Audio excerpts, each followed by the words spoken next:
कहाँ से, देवसरू pharmacy college है कानपुर में, ठीक है। मेरे टाइम पे वहाँ पे मेरिट बेस्ड एडमिशन होता था, मेरी 89% में मेरा वहाँ सिलेक्शन हुआ था। पीसीएम या पीसीएम होनी चाहिए तुम पे, फार्मा कई लोगों का इंटरेस्ट होगा भाई, फार्मा मेरा भी इंटरेस्ट था एक टाइम पे, वो हो गया। फार्मेसी में इसलिए तुम्हें दवाइयों के बारे में पढ़ाते हैं, दवाइयाँ कैसे बनती है, मैन्युफैक्चरिंग एंड ऑल, मार्केटिंग वगैरह, बहुत स्कोप है। लोग सोचते हैं फार्मा में सिर्फ केमिस्ट की दुकान खोल सकते हैं, यार बहुत स्कोप है। एमआर से लेके दुकान से लेके फैक्ट्री से लेके तुम खुद भी प्रोडक्ट बना सकते हो, तुम केमिकल टेस्टिंग में बहुत चीज़ों में जा सकते हो, बहुत ऑप्शन है। जॉब भी करोगे तो जॉब भी बहुत अच्छे ऑप्शन है, ऐसा नहीं है। बस ये कि तुम्हें उस फील्ड में घुसना होगा, उसके बारे में नॉलेज गैदर करनी होगी। तो मैंने पहला पॉइंट बताया ना कि तुमने क्या करना है वो डिसाइड होगा, उसके बाद तुम्हें उसके बारे में नॉलेज इकट्ठा करनी होगी। और कोई जाके ऐसे तुम्हें नहीं बताएगा, तुम्हें पहले खुद स्टार्ट करना होगा। जब तक तुम सामने बताओ नहीं कि मुझे फार्मा में इंटरेस्ट है, तो बंदा कैसे बताएगा फार्मा के बारे में। तो अपना इंटरेस्ट को शो करना होगा, अपनी कैपेबिलिटी जान के, ठीक है। कॉलेज के साथ थोड़ा सा मुश्किल होता है हैंडल करना मेरे को, क्योंकि प्रिपरेशन के लिए चाहिए मिनिमम 8 से 10 घंटे की प्रिपरेशन चाहिए तुम्हें रोज़ की। ऐसा नहीं है कि लास्ट 2 महीने पढ़ के तुम कोई नेशनल लेवल का एग्ज़ाम निकाल लो, ठीक है। बोर्ड के लिए भी एक टाइम पे तुम्हें पढ़ना पड़ेगा 8-8 घंटा, ठीक है। तो टाइम देना मेरे लिए मुश्किल था, तो जब मैंने अटैम्प्ट किया था तो एक टाइम पर मैंने कॉलेज जाना ही बंद कर दिया कि यार ज़्यादा से ज़्यादा क्या करेंगे बोलो, मेरा एक साल फेल कर देंगे, नाम तो नहीं काटने वाले। जब तक कि ऐसा होता हर कॉलेज की क्राइटेरिया होगा, अगर 3 साल लगातार फेल हुए तब नाम काटेंगे, या फिर फीस नहीं भरोगे तब नाम काटेंगे, सबके अपने अपने क्राइटेरिया थी। मेरे में थोड़ी सी लीनियंसी थी, थोड़ी सी ढिलाई थी, तो भाई कोई बात नहीं, अटेंडेंस कम होगी तो फेल कर देंगे, या पेपर में नहीं बैठोगे तो फेल कर देंगे, नाम नहीं काटेंगे। तो मैं कहा भाई वो ऑप्शन छोड़ दे, उसको भूल जा। एक टाइम पर मैं भूल गया था, जब मैंने नीट का पेपर दे लिया उसके बाद वो ध्यान आया कि मेरे डॉक्यूमेंट तो कॉलेज में जमा है, तब मैं नाम कटाने गया था, और तब भी मेरा नाम फर्स्ट ईयर में ही चल रहा था, मैंने वो छोड़ दिया था। सेकेंड ईयर था, मैं सेकेंड ईयर में फर्स्ट ईयर में एक सब्जेक्ट जानता और सेकेंड ईयर में चल रहा था, मैंने वो पूरा छोड़ के फिर मैंने अपनी प्रिपरेशन पे एक तरफा ध्यान दिया। तो एक टाइम पे मुझे रियलाइज हो चुका था कि मैं इसमें अच्छा कर सकता हूँ, मैंने करा, वो अच्छे रिजल्ट आए। कुछ ऐसी स्टोरीज है अमित के पास भी, इसके अपने ओपिनियन है, वो भी शेयर करेंगे।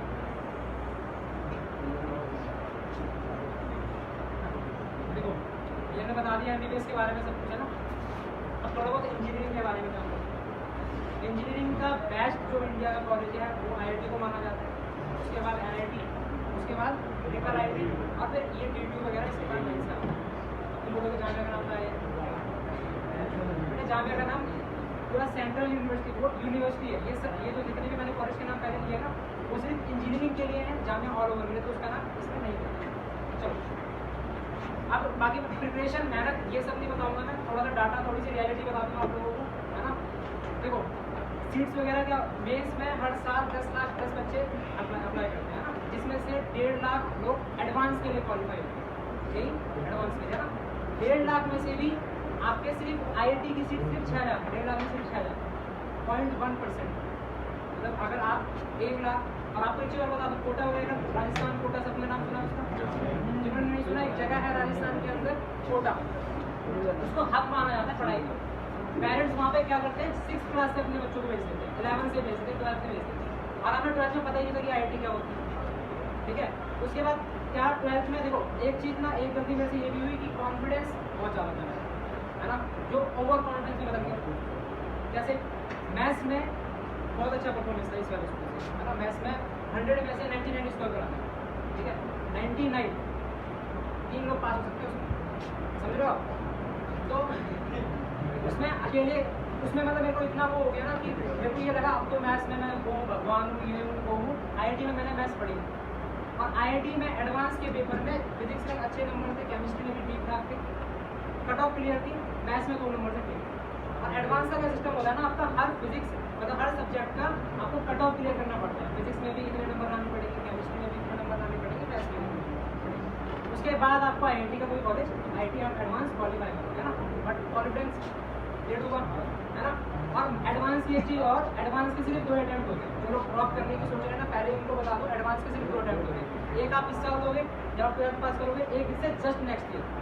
दिया तो दिया, नहीं तो वो आपका कंसिडर कर लिया जाएगा कि बस वही है, इतने में निकल गया तो निकल गया, नहीं तो नहीं, है ना। तो इंजीनियरिंग वाले जो मैथ्स वाले हैं उनके पास टाइम बहुत कम है ना। अब इसे पढ़ना वगैरह स्टार्ट करो।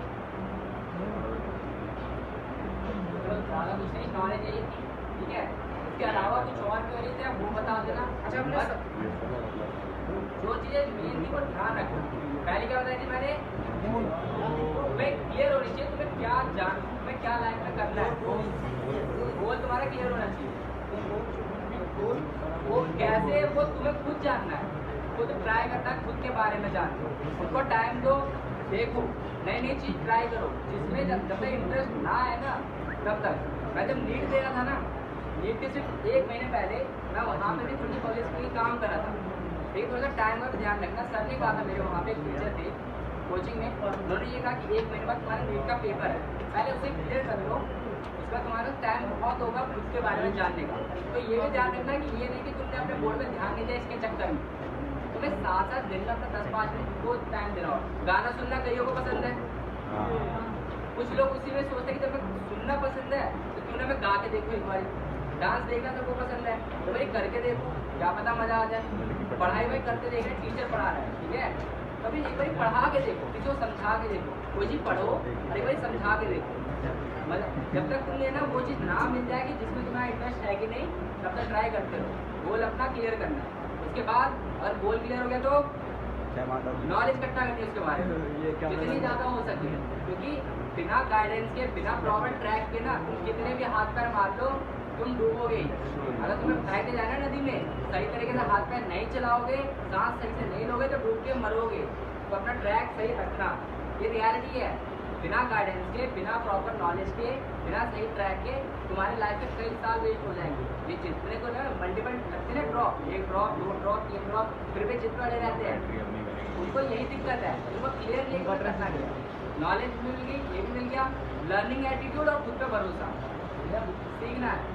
अगर स्कोर करना है तो पहले एनसीईआरटी की चीज़ें दिया बोल रहे हैं, क्या चीज़ एनसीईआरटी की भाई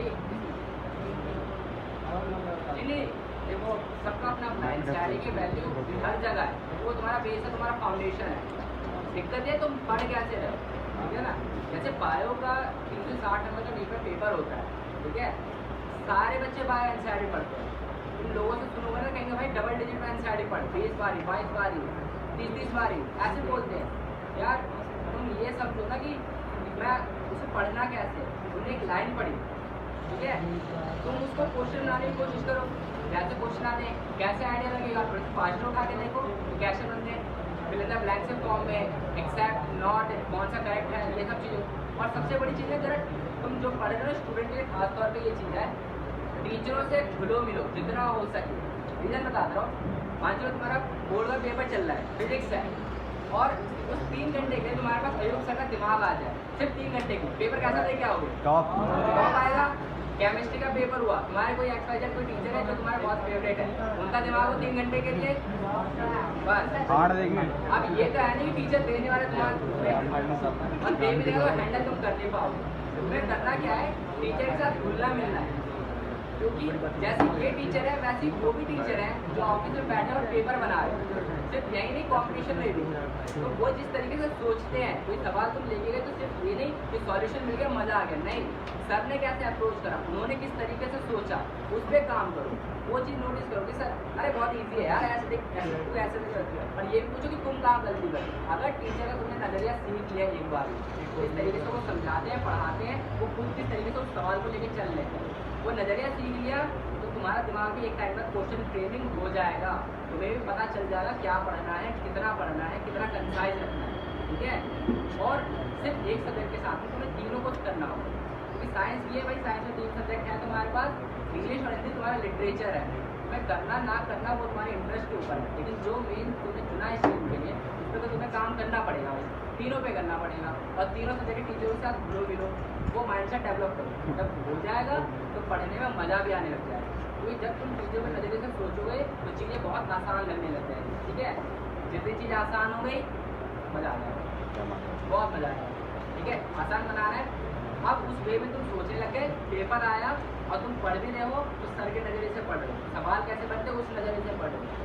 तो एनसीईआरटी का भी सेम पढ़ना है यार, तुमने कोई एक लाइन पढ़ी, ठीक है, your goal should be clear, ठीक है, डैश, यहाँ पे कुछ भी कर सकते हैं, वहाँ पे जब एग्जाम आएगा ना तो तुम्हें ऐसी तुमने वो लाइन पढ़ी और एक सवाल फॉर्मेट करके ये वर्ड हायर करो, ठीक है ना, तो एक बारी में वो लाइन तुम्हें रट गई, अब तुम्हें दोबारा देखने की जरूरत नहीं है या बहुत कम देखने की जरूरत है, ठीक है।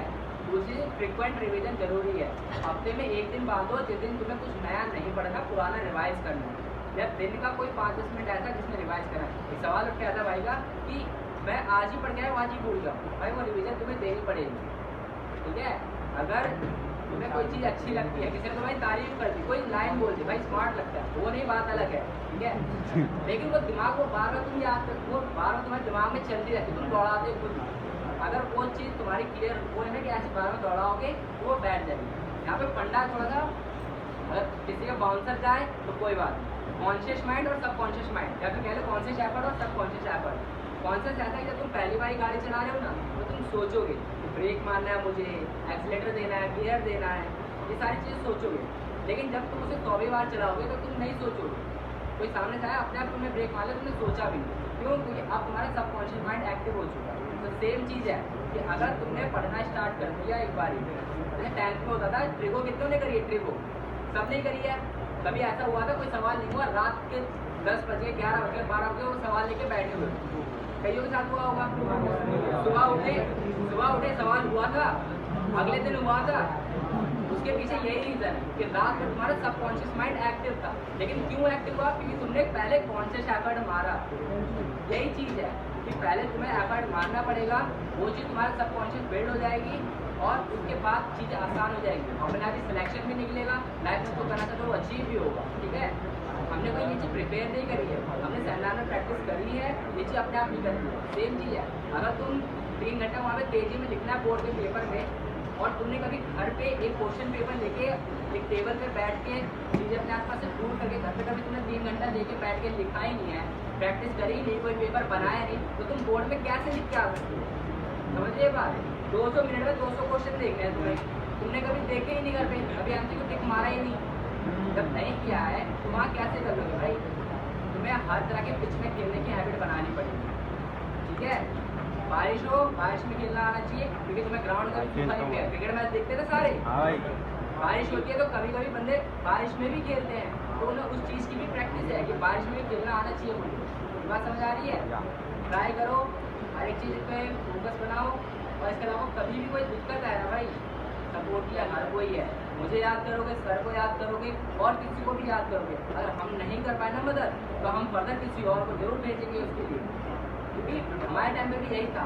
ये सेमिनार करने का मेरा क्योंकि मेन रीज़न यही है कि जब हमने अपनी जर्नी स्टार्ट करी थी प्रिपरेशन को लेकर, गोल को लेकर, भाई हमें अपनी लाइफ को कुछ अच्छा करना है, हमारे पेरेंट्स प्राउड फील करें, हमें अच्छा लगे, ठीक है।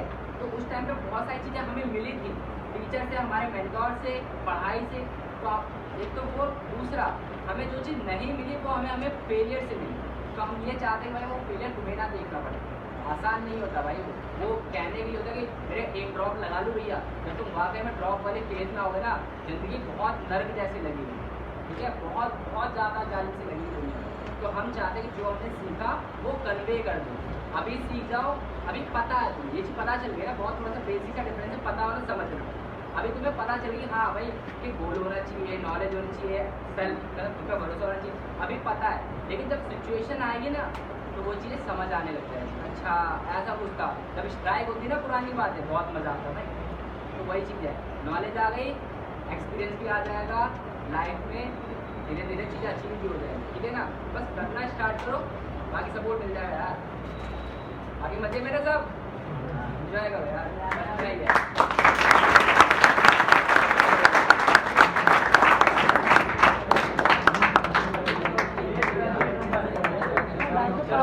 इसके अलावा जो छोटे मोटे डाउट है वो खत्म करते हैं, रिकॉर्डिंग